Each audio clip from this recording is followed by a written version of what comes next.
It's deployment day at the Halo Trust base in Mononge. Teams are preparing for 6 weeks at camp in some of the most remote areas of Angola. The logistics of Halo operations here is complex, and the work is dangerous. Locating and removing landmines to protect the lives and livelihoods of communities across Cuando Cubango province. Before we send our teams to work to actually do the demining work, we have survey teams, which are teams that go to the villages and speak to the communities to understand what could be the risk. So whether there have been accidents, or people have seen mines, or they have information about minefields in these areas.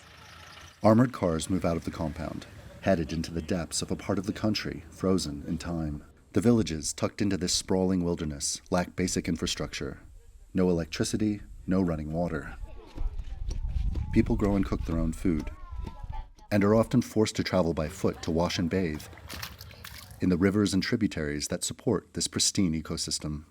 We know that once we get rid of these minefields, progress is going to come to those communities because we know of the commitment from the government to bring progress to those communities, but it's difficult to do it when there are minefields around. We arrived to meet a team working to remove landmines laid in farmland nearly 40 years ago, during Angola's civil war.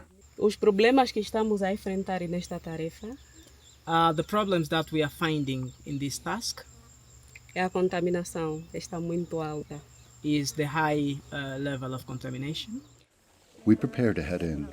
So we're currently here in Cuando Cubango province in central Angola with the Halo Trust. We're walking through an active minefield.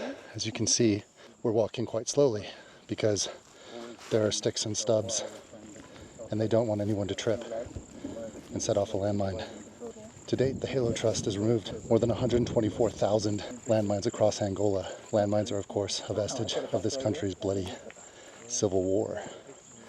And so the community here is reliant on agriculture, which is why they want these landmines removed, so that they can tend to their land, feed their communities, and survive. Rain interrupts today's operation. The detectors can't function properly in wet conditions. And when mines are found, they're investigated thoroughly before being disarmed or detonated and then removed. We're told this site is rigged with tripwire. So you walk past it and then it would explode and then the fragmentation would get the person. It's a plodding process with an estimated 1,000 minefields yet to be cleared across Angola. But these teams will keep coming back until the job is done. Randolph Nogel, TRT World, in Angola's Cuando Cubango province.